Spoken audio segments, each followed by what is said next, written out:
শিৰতে থাপিলো শংকৰ শিৰোমণি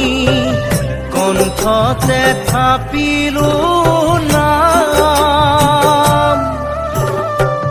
হৃদয়ত থাপিলো দুয়োজনা গুৰু